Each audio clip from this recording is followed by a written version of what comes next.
Pourquoi tu veux ton micro comme ça, dans ma bouche? Ça, c'est ma table. Arrange ton micro. C'est comment? Tu vois mes papiers, tu mets ton micro comme ça.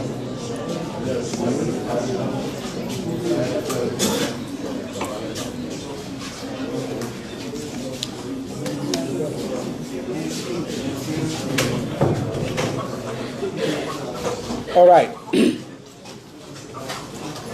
Good evening to everyone. I know we've had a rather busy day, a day that has also been very eventful. All of that is to walk the talk of our major national dialogue. Ladies and gentlemen of the press,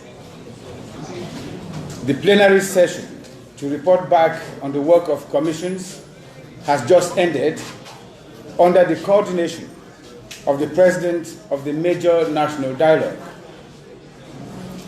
The President of the Republic, His Excellency Paul Biya, has, even before the end, ordered the discontinuance of the proceedings pending before the military courts against certain persons arrested and detained for crimes committed in the context of the crisis in the northwest and the southwest regions of Cameroon. This important presidential measure concerns, as you know, 333 people. It will be implemented without delay. Ladies and gentlemen of the press, with this new act, the head of state once again, and if need be, confirms his irreversible resolve to work towards the restoration of peace in the northwest and the southwest regions, to see our young compatriots from these two regions return to the right path and make their contributions to the great work of national construction.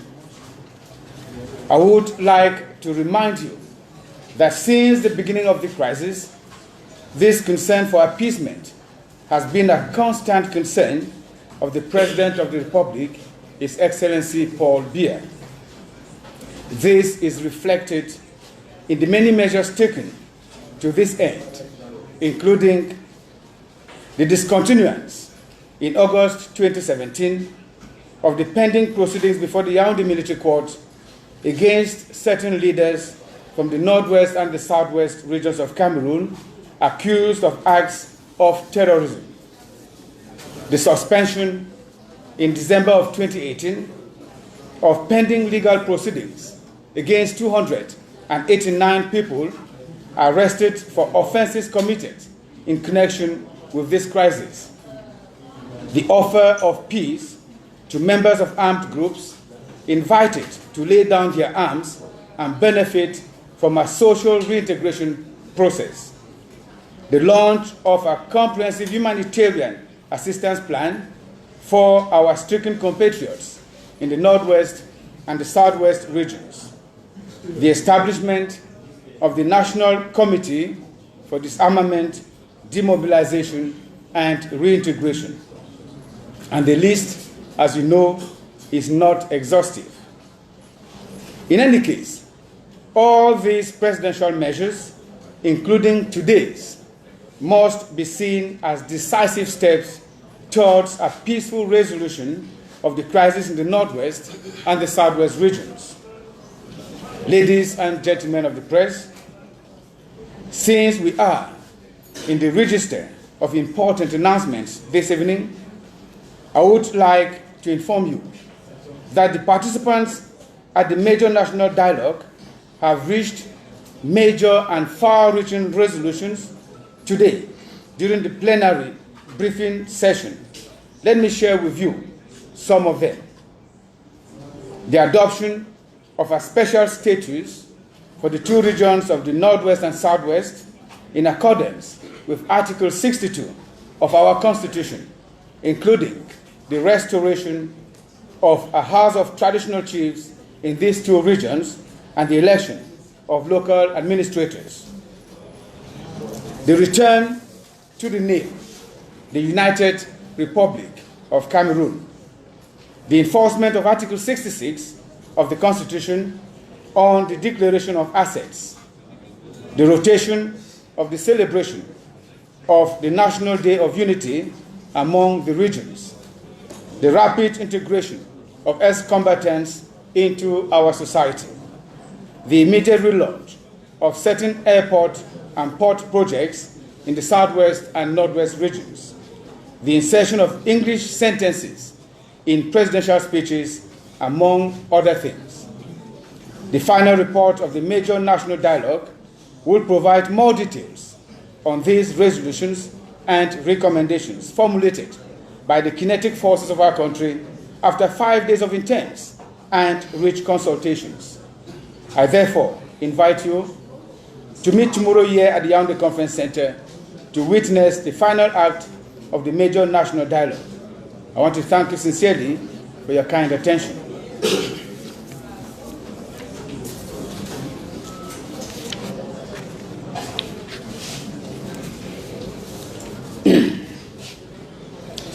Mesdames et Messieurs les journalistes, la séance plénière de restitution des travaux des commissions sous la coordination du président du Grand Dialogue national vient de s'achever. Le président de la République, son Excellence Paul Biya, a décidé, entre-temps, de l'arrêt des poursuites pendantes devant les tribunaux militaires contre certaines personnes arrêtées et détenues pour des délits commis dans le cadre de la crise dans les régions du Nord-Ouest et du Sud-Ouest. Cette importante mesure présidentielle concerne 333 personnes. Elle sera mise en œuvre sans délai. Mesdames et Messieurs les journalistes, par ce nouvel acte, le chef de l'État confirme une fois de plus son engagement irréversible à œuvrer au retour de la paix dans les régions du Nord-Ouest et du Sud-Ouest, à voir nos jeunes compatriotes de ces deux régions revenir dans le droit chemin et apporter leur contribution à la grande œuvre de construction nationale. Je tiens à rappeler que depuis le début de la crise, ce souci d'apaisement n'a cessé d'animer le président de la République, son Excellence Paul Biya. En témoignent les nombreuses mesures prises à cet effet, notamment l'arrêt en août 2017 de poursuites pendantes devant le tribunal militaire de Yaoundé contre certains leaders originaires du Nord-Ouest et du Sud-Ouest accusés pour actes de terrorisme. L'arrêt en décembre 2018 de poursuites judiciaires pendantes contre 289 personnes arrêtées pour des délits commis dans le cadre de cette crise. L'offre de paix aux membres du groupe armé invités à déposer les armes et à bénéficier d'un processus de réintégration sociale. Le lancement d'un vaste plan d'assistance humanitaire à nos compatriotes éprouvés des régions du Nord-Ouest et du Sud-Ouest. La mise en place du Comité national de désarmement, de démobilisation et de réintégration. Et la liste, comme vous le savez, n'est pas exhaustive. En tout état de cause, il faut voir dans toutes ces mesures présidentielles, y compris celles d'aujourd'hui, des avancées décisives dans la résolution pacifique de la crise dans les régions du Nord-Ouest et du Sud-Ouest. Mesdames et Messieurs les journalistes, puisque nous sommes dans le registre d'importantes annonces, je vous informe que les participants au grand dialogue national ont abouti ce jour à des résolutions et recommandations majeures au cours de la séance plénière de restitution. Permettez-moi de partager avec vous quelques-unes d'entre elles.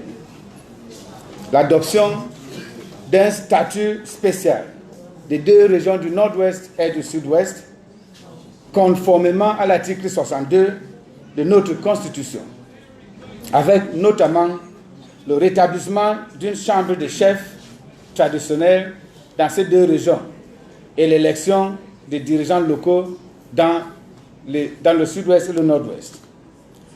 Le retour à l'appellation République unie du Cameroun, l'application de l'article 66 de la Constitution sur la déclaration des biens, la rotation de la célébration de la fête nationale de l'unité de région en région, l'intégration rapide des ex-combattants dans la société, la relance immédiate de certains projets aéroportuaires et portuaires du sud-ouest et du nord-ouest, l'insertion des phrases en langue anglaise dans les discours présidentiels, entre autres.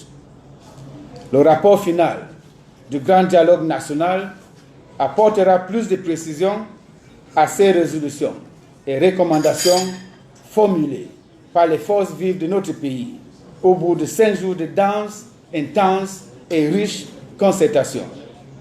Je vous donne donc rendez-vous demain ici au Palais de Congrès de Yaoundé pour vivre l'acte final du grand dialogue national. Je vous remercie et à demain.